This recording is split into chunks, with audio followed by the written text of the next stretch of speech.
I'm now going to give a little bit more background on proof coins. And this comes from a book published in 2001. And how proof coins are minted. Perfect planchets are picked out. Planchets are also blanks. And remember, from ancient coins, this is called a flan. They are washed with a solution of cream of tartar.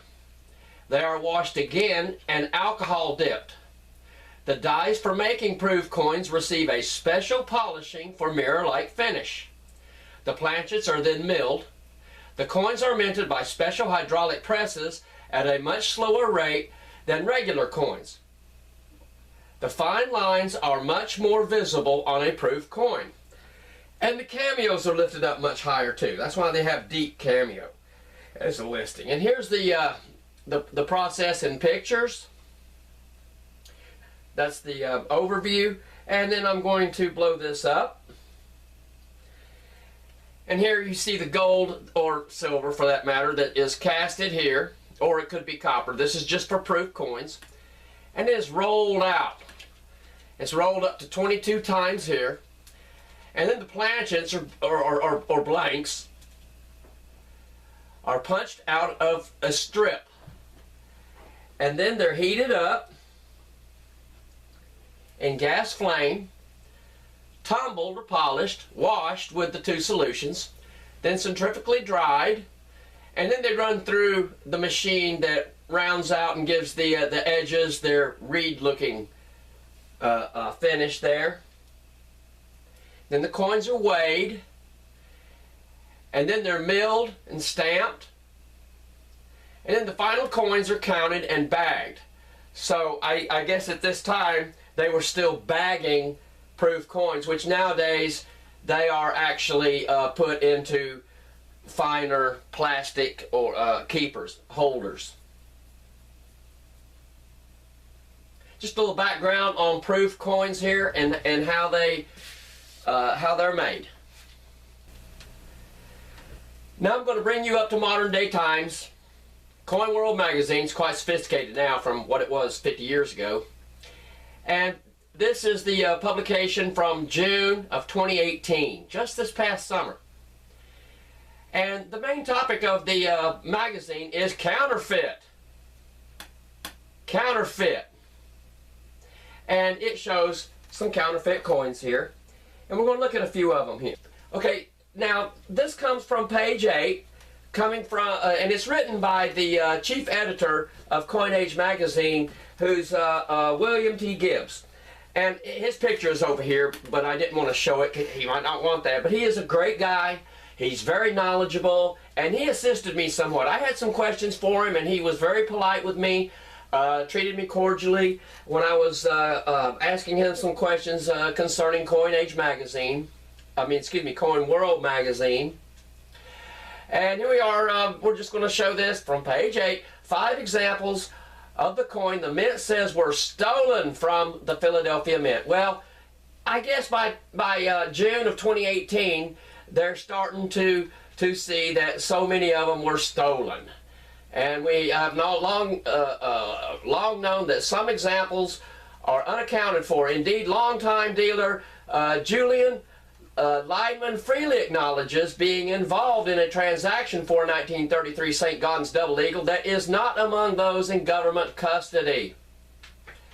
And we go on here, and you know, I was talking about this one collection that had 12, and it's online where these people tried to keep, but just all of a sudden 12 more pop up, and there is a question of whether it was 29. I'm saying it's possible that over 40,000 of them went out the back door on a hand truck. I'm just saying. Now, let's look again here at some more. We're going to jump over to page 33. And the article here is about Chinese fakes. And we're just going to look at some of them here in a box.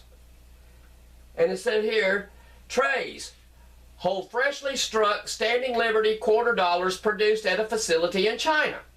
The product was destined for eventual sale to and in the United States. And they're just, you know, they're just, I guess you can tell there's just hundreds and hundreds of them here. This comes from page 33, and so does this picture here come from page 33. Morgan dollars at some China operations can be struck, look at this, to order by date. It doesn't get any better than that, does it? Look at that. They can strike them to order by date.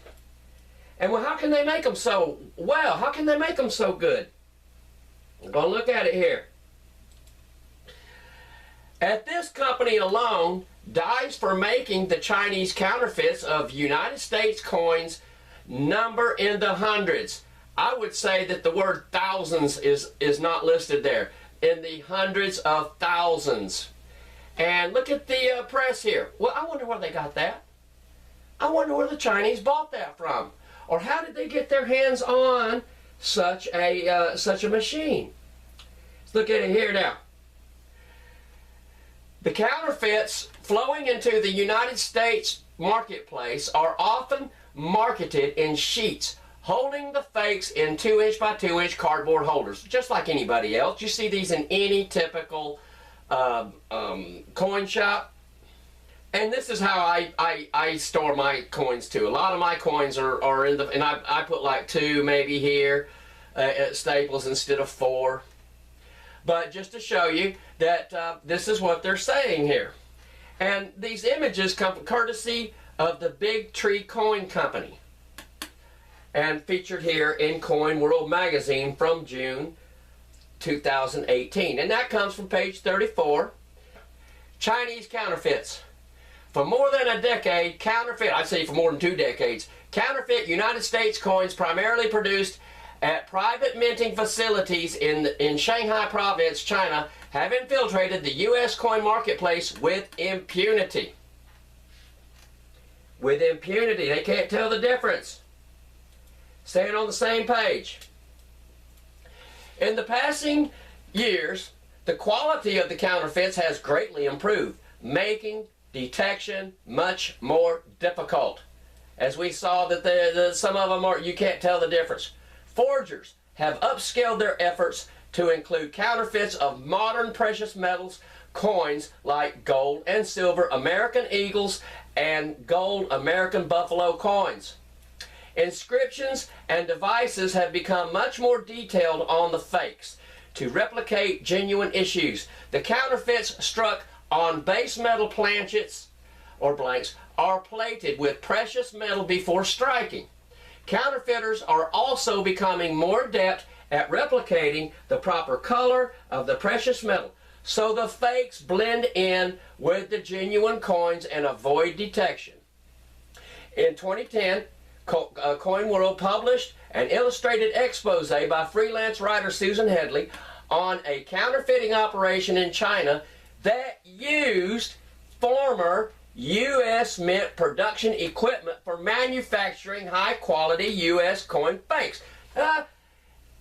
Yes, your eyes are not fooling you. This is what it says here in Coin World magazine. Former U.S. Mint production equipment. The Chinese got their production equipment like the press I showed you earlier. It was sold to them or given to them by the U.S. Mint. How does that happen? Can you imagine that phone call? Can you imagine that phone call? I wonder if the president said that's a bad deal. That's a bad deal. But there you go. That's how come they can make such good coins. But we're going to look at it. We're just getting going good here. Eradicating the Chinese counterfeit, especially the precious metals fakes, is a focus of efforts by the Industry Council for Tangible Assets Anti-Counterfeiting Task Force. Boy, what's the acronym for that, I wonder? Did you even know that our government had, which has been working to get U.S. Mint and congressional forces engaged in tackling the threat? And I just wrote down, it's the ICTAACTF branch of our government. You can't make this up. But there's some other things that we can't make up here. Okay, now, this also comes from page 34. I'm showing you 175 dies. These are Chinese dies. A coinage press is used to produce various high-quality counterfeits, including Morgan dollars, examples of which are illustrated here. Look at all those dies. This is just one plant, one shot from inside the plant, and these are all American dies. I'm going to blow them up here. Now this is a blow up of the same picture, and I'm just going to scroll it up here a little bit so you can see them all nicely tucked, and you'll notice it goes off on each side. It goes off on this side and this side here. So there could be a whole lot more. There could be several hundred. There could be thousands in this stash here, and the camera's probably not going to pick it up. But all underneath here is Chinese writing, and they got these dies from the U.S. Mint. And they wonder how come the Chinese are making such good American coins? Excuse me, it doesn't take a genius to figure this out, does it? And it goes on to say in the article how when the Chinese first started replicating the original coins, they would put the wrong back, or they wouldn't put the right mint mark for the designs. It's just all over the place. But then they started studying American coins a lot better. They started buying the books and reading them. But just to show you that. Unbelievable. Unbelievable. Now these Coin World magazines, they actually publish the prices, the fluctuating prices and such with gold here. And I'm going to be picking up on some of these coins and let you see for yourself the severity of the scarcity and just how scarce these coins are. And we saw earlier, I believe it was in the late 1960s, where Simon came out and said that, oh, there'd just be a little bit above spot. And here you have the F12s, of which fine 12, very fine 20, extra fine, which is, these are beat up coins. These are beat up coins. And even almost uncirculated, almost. And so why did these coins even exist? Weren't they supposed to be turned in? But we sure do have a lot of them. And we're going to see some of these prices here too. This one right here is $500,000, and it's just 3-point grades. From MS at Mint State 60 to Mint State 63 is what, $300,000? Yep. It's a good hobby if you have a lot of money just to blow, just to waste. And we're going to look at several pages of these. This comes from page 46, 47. Gold double eagles, no motto. 14,000 here. Here's one for 47,000. Many here. And this has got a real helpful table here. This shows you the content of U.S. gold coins, how much actual gold it is. Here's the total weight. Here's the gold weight. And so you can see here, now this starts the 1986. That's 1986 is when the United States Mint started putting out American Eagles. And you see that it's only the $50 that actually is 1 full ounce. Okay, this comes, well, we're going to jump over to page 84, and I'm going to scroll down here. I'm just going to mind my own business and show you this one here. This one from the Charlotte Mint. It's over $500,000. But now, didn't Simon say that they would be just a little over spot? So if this coin here, this gold coin, at $500,000, over $500,000, if the price of gold goes up $100, I'm asking, does that one right there shoot up another $100,000? Excuse me, I'm confused. And here you have very fine 20. Well, all of these should have been turned in. But look at how many of them that we have here. For that, you know, I mean, if the price guide shows this, then certainly there is a market for them, just like those half eagles that are supposed to be so scarce. So scarce. Look at how scarce these are. Look at how scarce they are.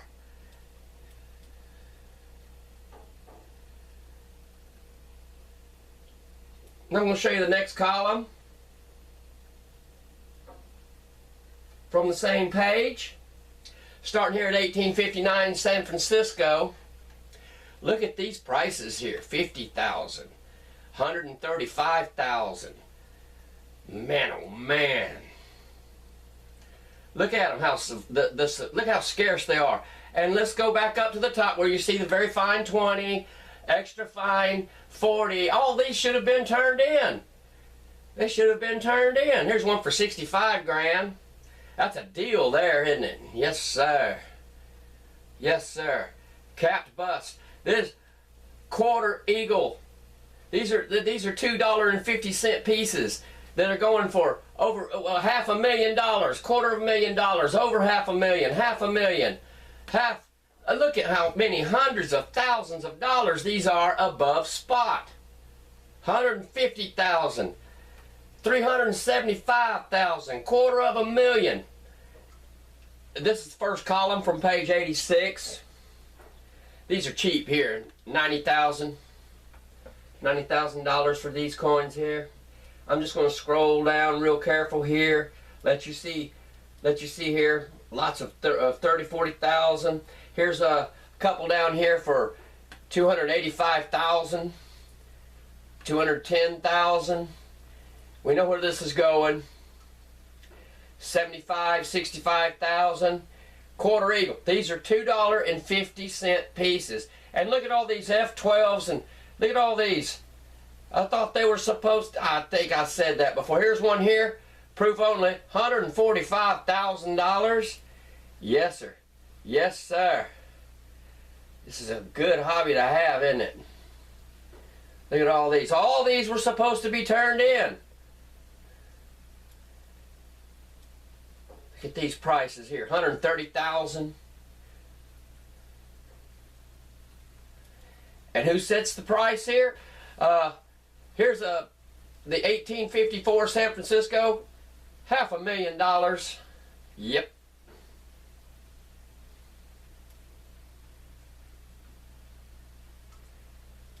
Same page, second column. Severity of the scarcity. Here we got EF extra fine 40 and 45. Whoa. So evidently there's a market for it. If they got it listed here, there's a market for it. Wouldn't you think? Why would they bother otherwise? Check out these prices here. Check that out. Coming up through the late 1800s into the early 1900s here. Let's keep going. Let's keep going. We're gonna see some more here. This comes from page 88. Indian head. $2.50 quarter eagles. 20,000 here. Indian head $3 gold coins. Here's one for 220,000, 190,000, 180,000, 150,000. Shoot yeah. Shoot yeah. But still, the best investment that you can do with your gold coins is to melt them down and make them mint state ancient coins. Because for the weight and the ancient coins are definitely the way to go. With well, this one here's one right here, 290,000, 90. Getting into some high dollar stuff here. It's the Indian head $3 gold pieces. Here's one, 165,000. Here's one $250,000. And here, just 1 point grade. 1 point grade is $50,000. Just 1 point. 200, $250,000, $250,000.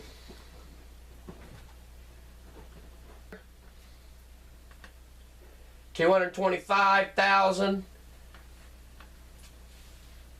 $175,000. I'm going to jump sideways for just a moment and give you a little bit more background on the mints, the United States mints, where they stamped out the coins.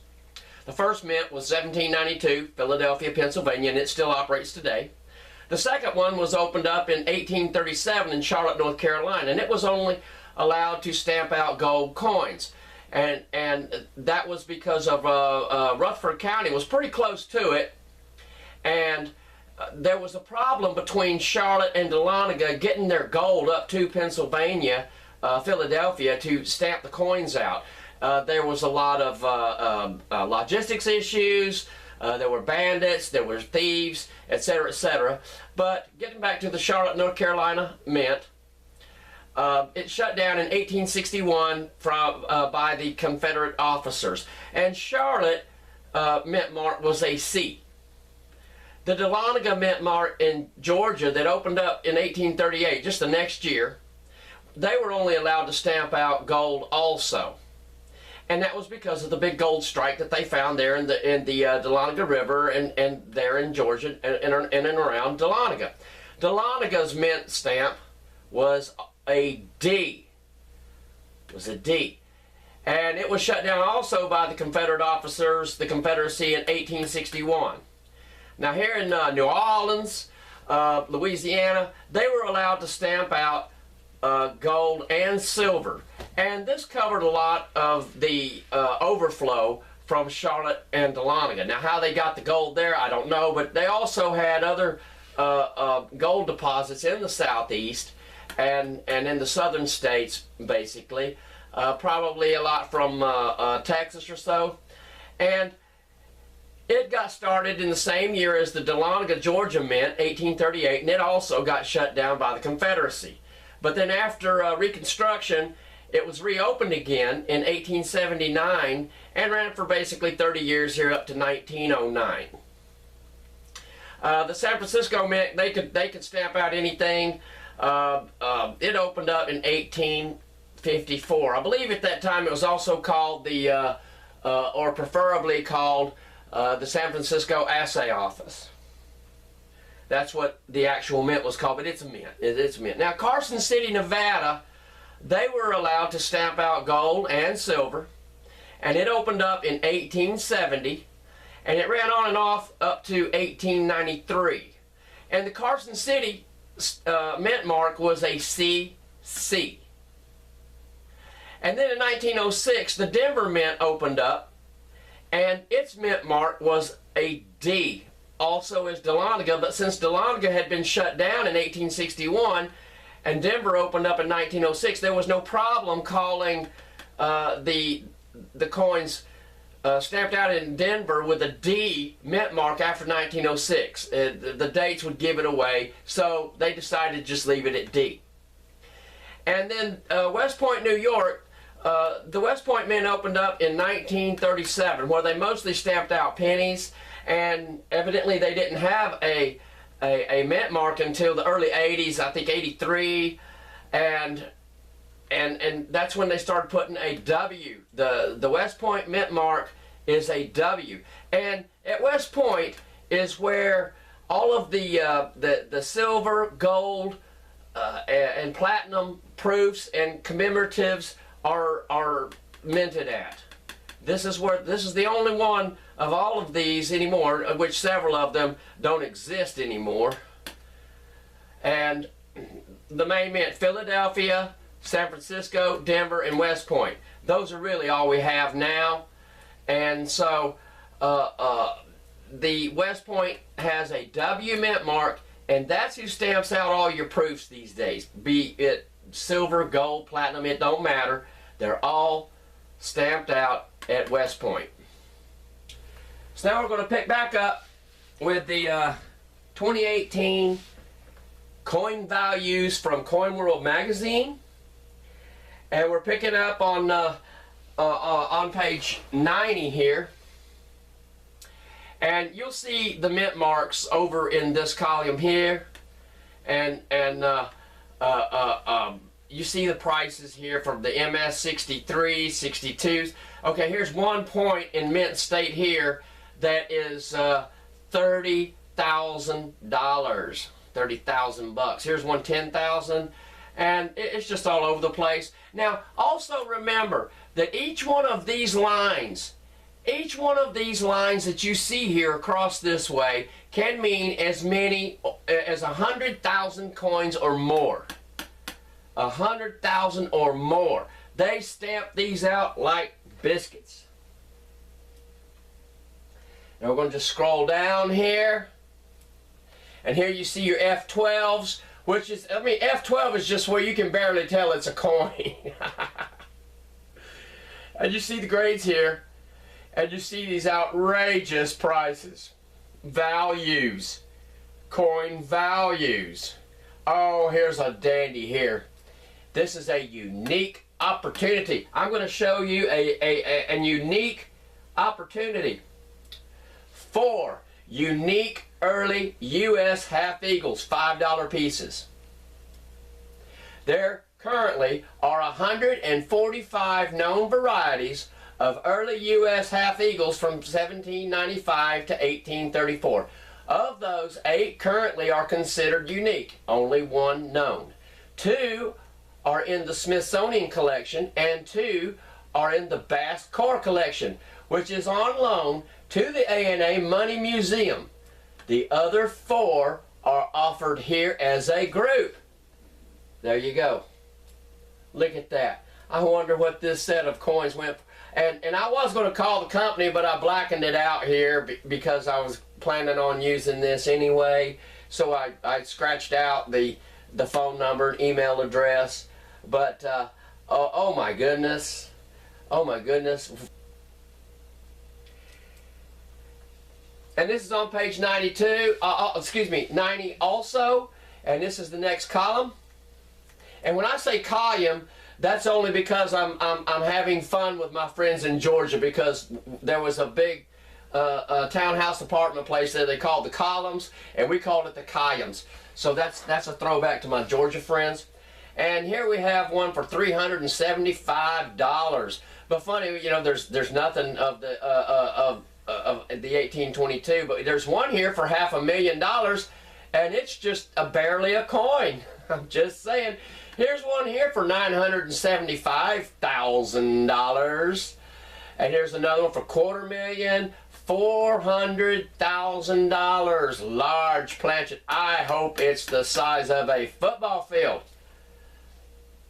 We're just going to scroll down. Here's one for $750,000, $95,000, $100,000, $100,000. All you can see where we're going with this, and each line in all of these that I am showing you, there could be as many as 100,000 or 200. It just make it up as you go. Just pick a number, and who can argue with you?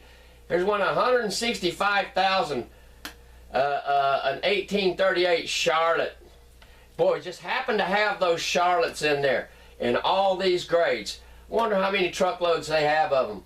And here, the Coronet Head Half Eagle, no motto, rare. Remember, I showed you earlier just how rare these from 1839 to 1866, how rare they are. And here you see how many rare ones there are. And remember, they're just, if it's in here, that means that there is a market for it and people have them. This is not a mystery. It's not a mystery. Look at all these. Look at all these.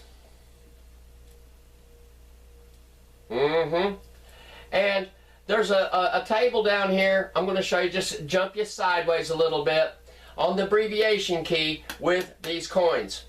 And you'll see here D for deep mirror profile, deep mirror proof light, deep cameo, some tarnishing here. And over here you have about good, good, very good. Well, if very good is an F12, then what would these guys be? I mean, can you even tell it that it's a coin? Can you tell it, is there any difference between these and a stick? F, fine, very fine, extremely fine, bound uncirculated, uncirculated, mint safe, proof. And remember, proof is reserved for your MS or proof 70s, and sometimes they'll leave a 69 in there, but if it's all scratched up and beat up, they'll drop it down. The experts will drop it down. But that's just a good little educational trip there. Just jumping a little sideways. Okay, now I'm picking up, this is on page 91 with no motto. Now remember, no motto means that it does not have "In God We Trust" on it. And we're going to look at all of these. Here's your Dahlonega, New Orleans, and Charlotte. And we're going to see these are all rare. These are all rare. I showed you earlier that these from the 1830s up to the 1866 that they're rare. And we're going to look at the grades here. And remember, each one of these lines can represent over 100,000 coins. And you have the MS 62, 63, and we have proof 65. Okay, that's your denominations here, or your grading graduates here. And we're going to scroll down. Remember, 62, 63, 65. And we're going to notice that we don't have any proof 65s of these guys here. We don't have any. There's none here. We have no proof 65, but we got plenty of 63s and 62s. Now, here's for the San Francisco 1854. That was the year that they began stamping out coins. That was the first year that the San Francisco Mint operated. Now, you think that right there might be 450,000? No, no, no, no. That is $4.5 million. There's your hedge against inflation. I would say here, that's $1.75 million. And they just have them in these two grades. They don't have them in the real crappy or the real good. But notice we still don't have any proof 65s over here. Excuse me, scarce. I should have written scarce there, shouldn't I? Nothing here in Mint State 65, and in proof 65 we have nothing here. But we have here, we're picking up, here's one for 117,000. Here's one for 160,000. Check them out. Now, if you see it here, that means there's a market for it. That means there's a market for it.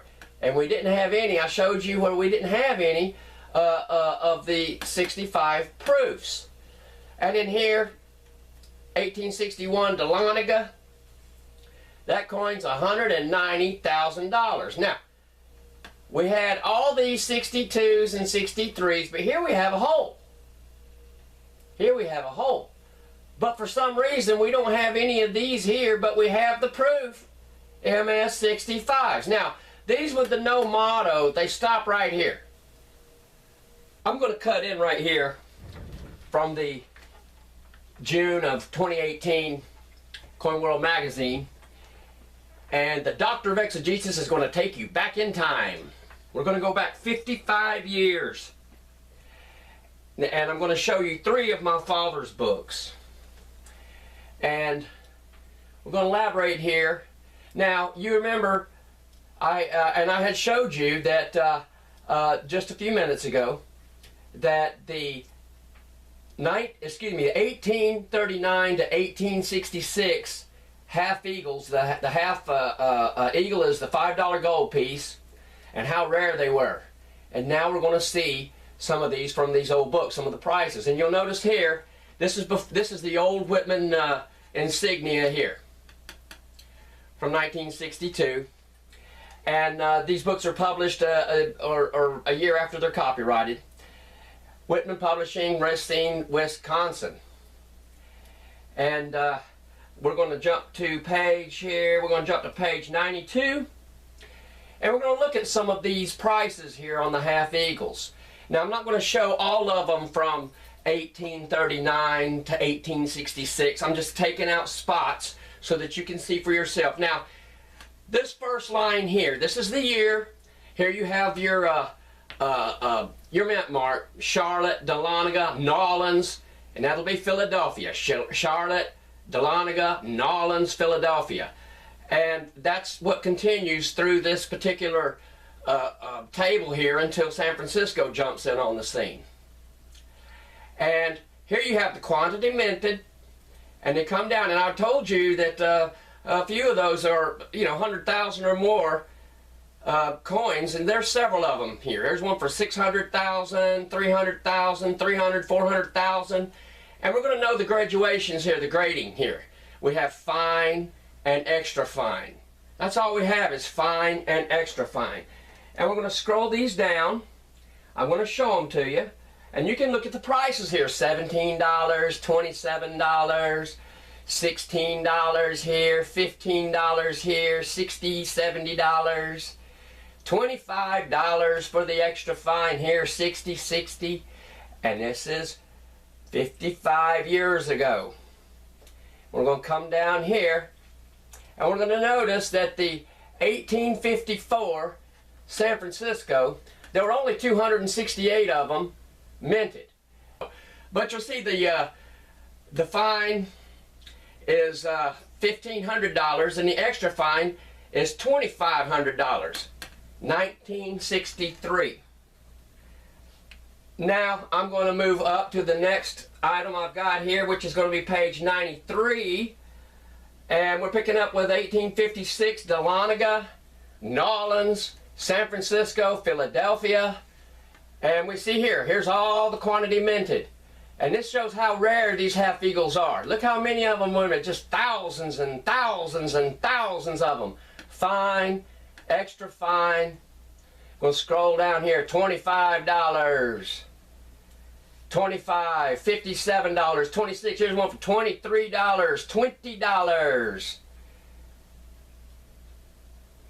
And here you have one here. Mintage on that was over 600,000. And here we drop off here at the 1866S, no mono. Now we're going to jump up to 1970. Red Book of United States coins. Here it is, another one of my dad's books. I'm going to scroll it down here so you can see it. Now you see the modern Whitman logo here come into play. And we're going to jump over here to page 171. Okay, now this is 1970. And the first thing we're going to notice is here you have the quantity minted again, and all of these concur. And here we have fine, very fine, extra fine, and now we have uncirculated. So how did all these uncirculateds just pop up on the scene here between 1963 and 1970? And here you have the 1841 New Orleans half eagle. 50 of them were minted, but only 2 are known. And when you see this right here, the large numbers and large letters and small letters, these are combined. So this combines with that, this combines with that, this combines with that to give the total here. And we're seeing the numbers here go up just 7 years later. See this? Now there are a lot more. You can go back and slow this down if you want to. I'm sure it'd be hard for, I doubt if anybody will, but you'd be taking my word for it. And we're just going to scroll down. Going to see some of these same coins here. Now this one here in the proof is only $80, but there are what, almost 1 million of them minted. Page 171. Now we're going to jump over to the next page, 172. Quantity minted, fine, very fine, extra fine, uncirculated. Now we have another word, proof. So what they're doing here is just gradually conditioning the reader without him even knowing it. See, we got proofs, but we don't have any proofs here yet. But we got a bunch of uncirculated. We got all kinds of extra fine. Look at these. Look at these. They just popped up on the scene, didn't they? And we're going to look at that 1854 San Francisco 268 minted at $16,500. And they don't have them in the super good shape. They just got them in extra fine. We'll just scroll on down here. And we got some more proofs coming in. Look at these prices. You hedge against inflation.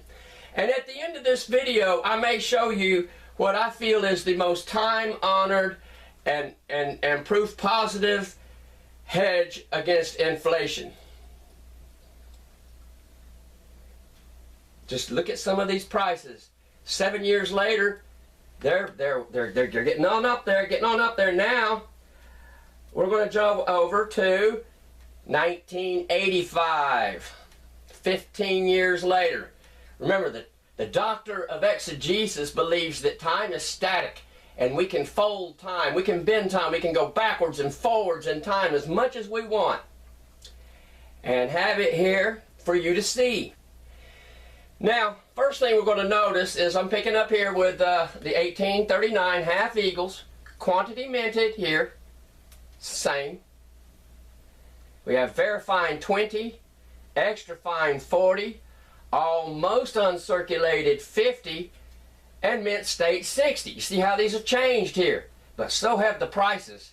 Look at these prices now. They're etching up. They're etching up. And here I'm just going to point out again the 1841 Nolans, unconfirmed in any collection. Well, they used to have 2 confirmed. But there are only 50 of them minted. Boy, wouldn't you like to have one of those? That's what, millions of dollars, millions of dollars. And here I'm just backing up what I showed you earlier, how they bunch these 2 together to get this number, these 2 to get this number. And check out these prices. MS60, mint state. Mint state. Well, where did they come from? They weren't in the 63. Somebody was hiding them. Someone was hiding them. They were hoarding them, weren't they? We're just going to scroll on down. Check out these prices. They're moving up. They're moving up. It's going to slowly show you this. Now I'm going to jump to the next page, page 178, and you see the quantity minted here. Very fine, 20, extra fine 40, almost uncirculated 50, MS 60, and proof 60. But we don't have any here, do we yet? Nope, nope. But we're going to have some coming in. Now, we're going to look at that 1854 San Francisco 268, 187,000. And this is what, 22 years after the 1963. This is in 1985 again. And look at these prices start to soar. Look at them start to soar. And here we have the proofs coming in. Just going to scroll on down here, let you look at these prices. How these prices just inflated. They just inflated. And is this an artificial inflation? Okay, now, I'm going to show it to you again. Here it is, $187,000 there. And I'm going to jump back over to page 92 from 1963. And here they're only $1,500, $2,500. So I guess that's a good hedge against inflation if you get somebody to purchase it. Now, one thing that I want to point out is everything I've shown you and done with these half eagles, these gold half eagles, I could do with every coin in any of these magazines and books. I have the information and I can show you the same trend, the same scales, the same graduations as everything. But I eliminated a bunch of the coins just to save time. And but this same sequence that I could show you for all these coins, on and on and on again.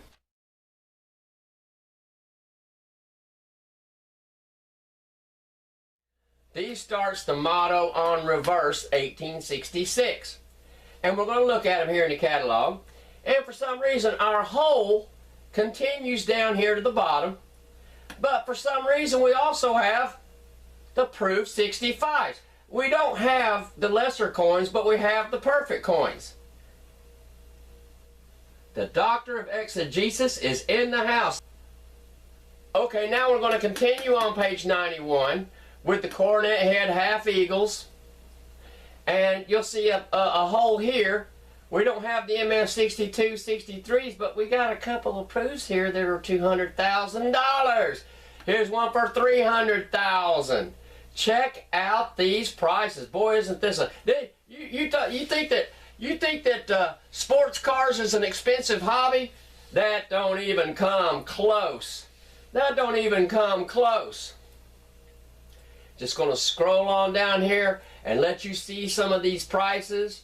Here's a real... You can get into a Carson City for 40 grand, or you can just, you know, buy a generic one here for 2 grand. Here you go for 115 grand. Just showing them. I'm just going to scroll down, and it's important for you to see all these. because you need to see how many of them there are to figure out where this is going. Next page is 92. More Indian head half eagles. Here's one. Now I showed you in the book previously, back in 1975, where the 1909 half eagles were worth $2,900, $3,000 or so. This 1909 New Orleans, this was the last year the mint was open. That half eagle there goes for 400 grand in MS65. But just 1 point grade lower, the MS63 is $95,000. So you got it. Look at the price difference just in 2 point grades.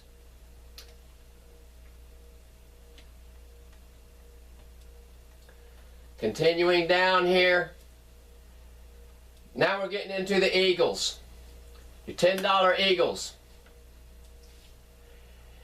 Here, this one here is 300,000, 400, 280, 250, 400, $500,000.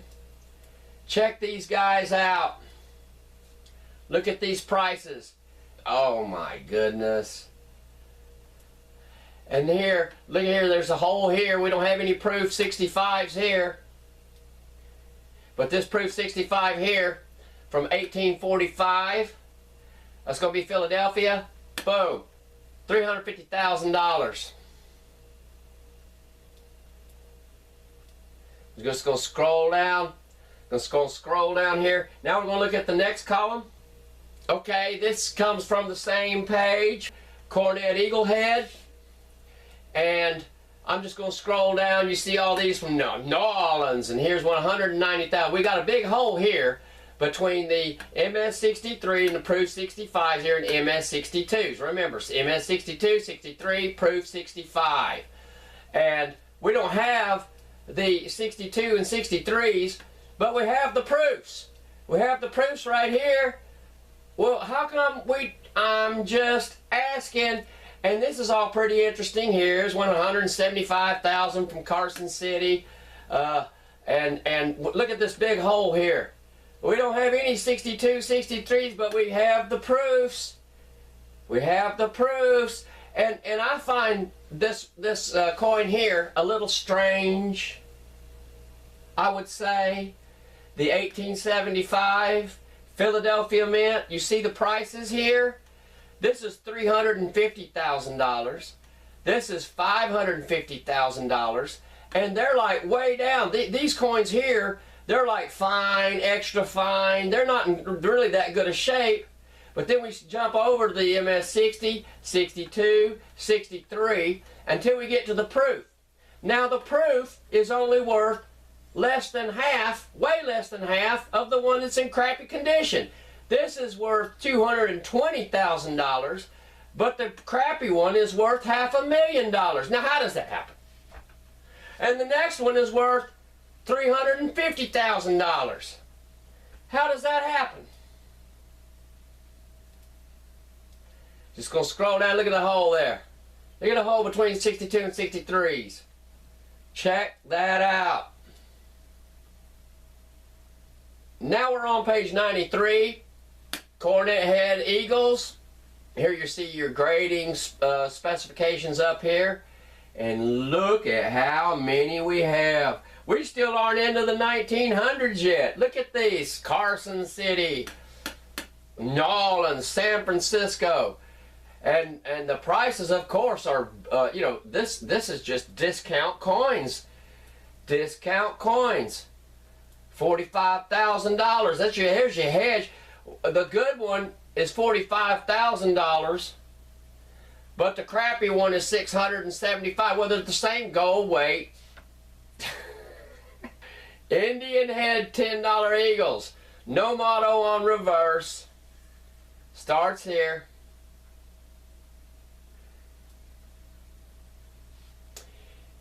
Indian head eagles. 1907. 1908 Denver. $300,000 for this one, and we don't have any proofs for some reason. Motto on reverse. And there was a lot of controversy with the coinage back in the 1800s and early 1900s over should our money have "In God We Trust" on it. And there were a lot of politicians that just firmly did not want that on there for various reasons. You can do your own research on that if you want to. And with the motto on reverse, here's your prices. We're still moving up to the time when gold was banned. Now we're going to jump into the double eagles.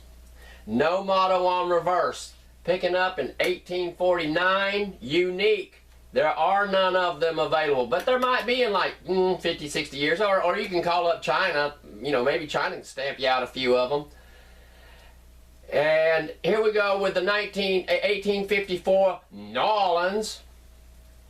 $5,350,000, and we don't have any MS high ratings or proofs in this. Here's one for $500,000. 1856 Nolans.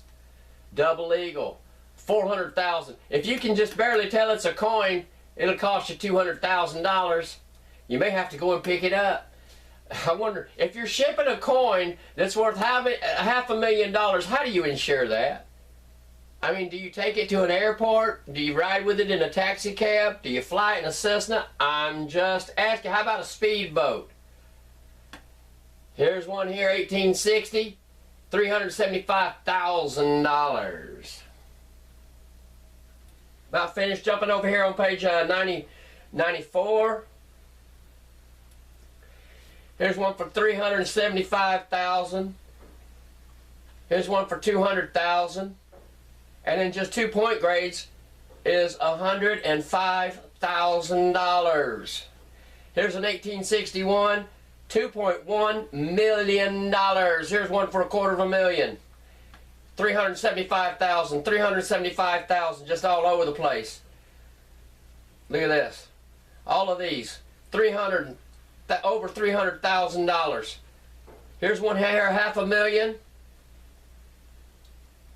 Carson City Mint. Here's another $250,000, over $250,000. Check out these prices. $350,000, $300,000.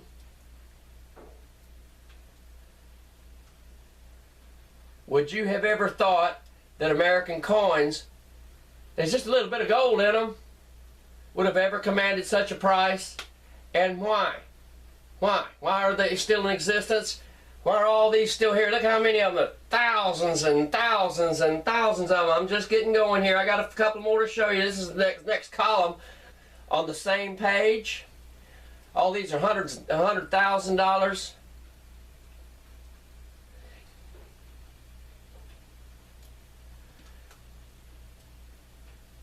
Check out these prices. This is 1922 here. Here's 1924S, $140,000. Here's one for $200,000, 1926 Denver, $210,000. Got one more here to show you. The double eagles, $2 million. The 1927D double eagle, they don't even have them in very fine and extra fine condition. Well, I wonder why not. I wonder why not. $2 million. $2 million. $190,000.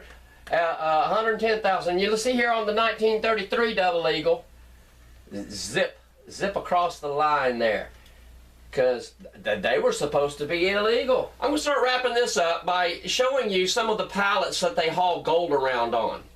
And these pallets are very expensive. This is like a typical one here, which could actually be real. But they're like small railroad ties. They're very stoutly built, and they won't hold that much gold or this much gold, but they're just these are just illustrations. And you see this stack of gold here with the forklift on it. Well, there's no forklift in the world that could pick up that much gold, I'm sure. It was just way too much. Just way too much.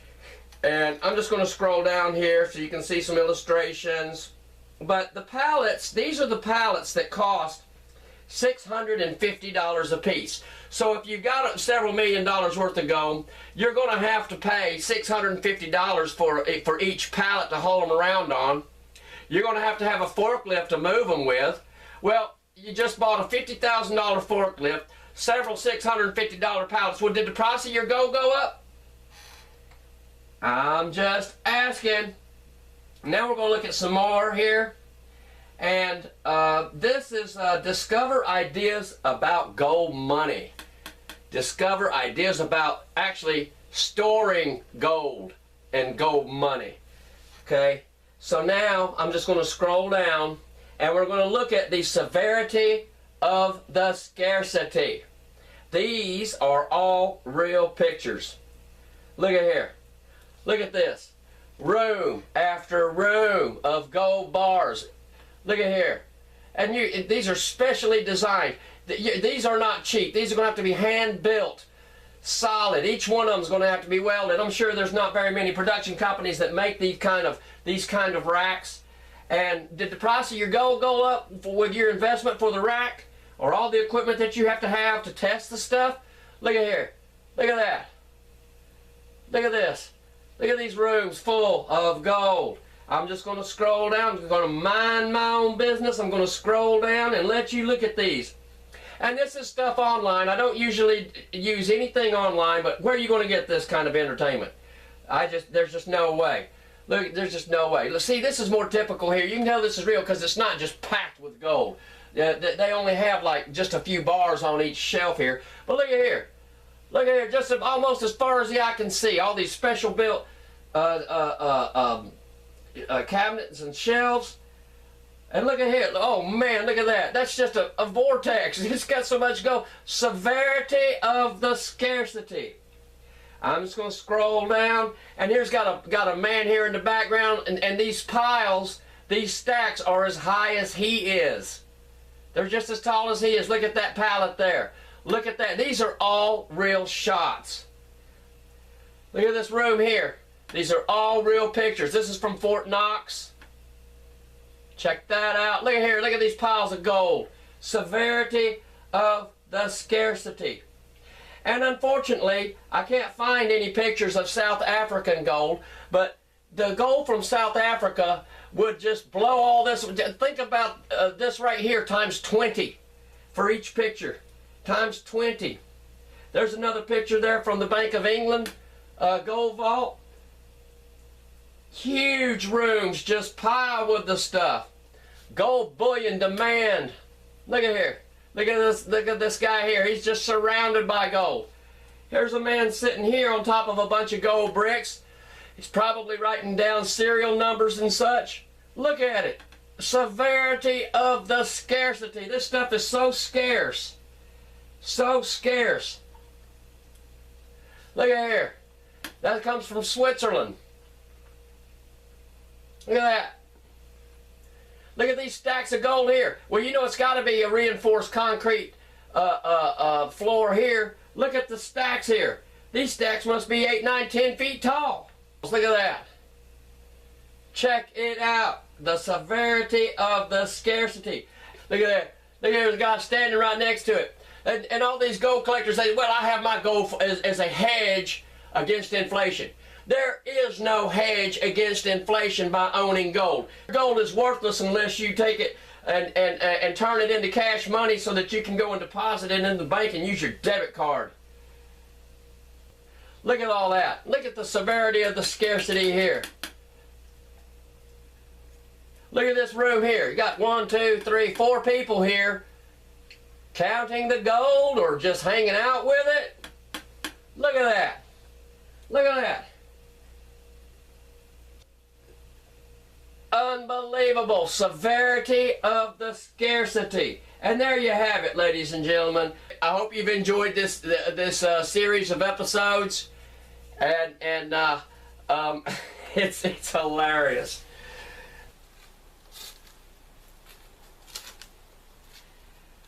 I want to thank you for joining me on this trip through time.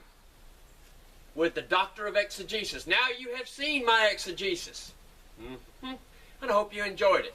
Something to learn there, maybe for everybody, even the hardcore collector or the new collector. Who knows? Who knows? And you might ask, well, why did you do this, Harry? Why do this? Why put so much time into it? Well, a couple of reasons. I have done 4 presentations on ancient coins, and they are received pretty well. And some of my friends, Paul included, you know, hey, because Paul saw this decades ago. He said, man, why don't you do one on the American gold coins like you showed me? Okay, well, all right, I'll do it. And another reason is there's no one else that could have ever done this. There's no one else, you know, on this planet that could have put this together for you like I have. They don't exist. It's completely original information. And I want this presentation or this series of episodes to be just as current 20, 30, 40 years from now as it is today. And I believe it will be. I don't believe there's anyone that can come along and say, hey, well, you got that wrong. Now, there's some misspeaks in there. I got a couple of mistakes here and there. And just blow right over them. They can be protracted. Protracted. And you've got all these people out there that want to go back to the gold standard. We need to go back to the gold standard. And they believe their gold is a hedge against inflation. Well, who's going to set that gold standard? That's a good question, ain't it? So you want to wake up in the morning and what you just had in the bank of $10,000 is now worth $5,000? Look at the price of gold, how it fluctuates. You want that to back your money up with. And all these people that you collect gold as a hedge against inflation, don't forget that gold cannot be used as legal tender in circulation. So what are you going to do? Good question. You'll have to turn it into fiat money and put it in the bank so you can use your debit card. That's all you can do. And from all of my study and research, the best of all hedge against inflation, there's one that is time proven again and again. The best hedge against inflation is a third shift or a night shift job at the U.S. Mint. Peace out, brothers and sisters.